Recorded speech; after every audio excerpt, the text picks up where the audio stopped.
Magandang hapon sa inyo mga kababayan. So isa na naman po yung video na ating nakita na imbis na turuan ng tama ay tinuturuan pa nila ng kalokohan at pinagtatawanan pa nila. So ito yung masakit sa atin na imbis na yung kabataan ay turuan ng tama, pero bagkos tinuturuan pa nila ng kamalian. So itong mga member ng anong tawag ba dito, mga bakla na to, pinagtatawanan pa nila yung pinapagawa nila doon sa mga bata. So ito yung video clip, panoorin natin. Aalamin niya kung anong flavor. Talaga namang kahit ako yung magulang ng bata na yan, hindi ko talaga matatanggap itong ganito. Kasi kaya marami mga bata na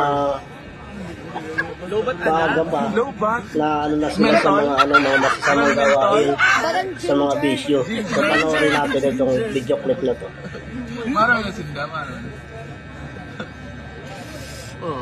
So kayo na humusta. Okay, pakita mo, Norberto, kung papaano. Gaga, sige na ganyan. Ikaw lang.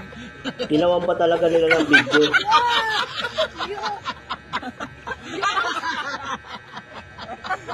Alam nyo ba na viral ito sa Facebook?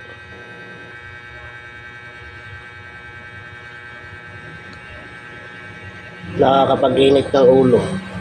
Sa totoo lang. Hindi nakakatuwa. Kahit pa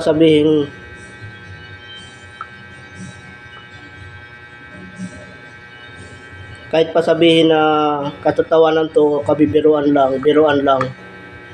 Huwag naman ninyong itry sa mga bata itong ganitong gawain. Dahil yung mga bata ngayon, mabilis yan. Mabilis silang maimpluwensyahan. Kaya ako kung ako magulang nitong mga bata na to, sa pinapagawa nitong mga tao na to, iwan ko lang kung anong masasabi ko. So magbigay tayo ng aral sa mga bata, hindi yung tuturuan natin ng masama. Sabihin na natin na yung iba hindi masama sa kanila, pero ito bisyo to, tinuturuan yung maging bisyo yung mga bata, magkamera ng bisyo yung mga kabataan. So sana maging aral ito at wag gagayahan. Kasi kung ako yung magulang nito mga bata na to, gaganyanin ang anak ko. Siyempre sasama ang loob ko. Kaya sana naman yung video na yan maging aral. Wag niyong ipagawa sa mga bata yung bisyo. So hanggang dito na lang, at paki-more follow, pa-share, and subscribe na rin sa ating channel.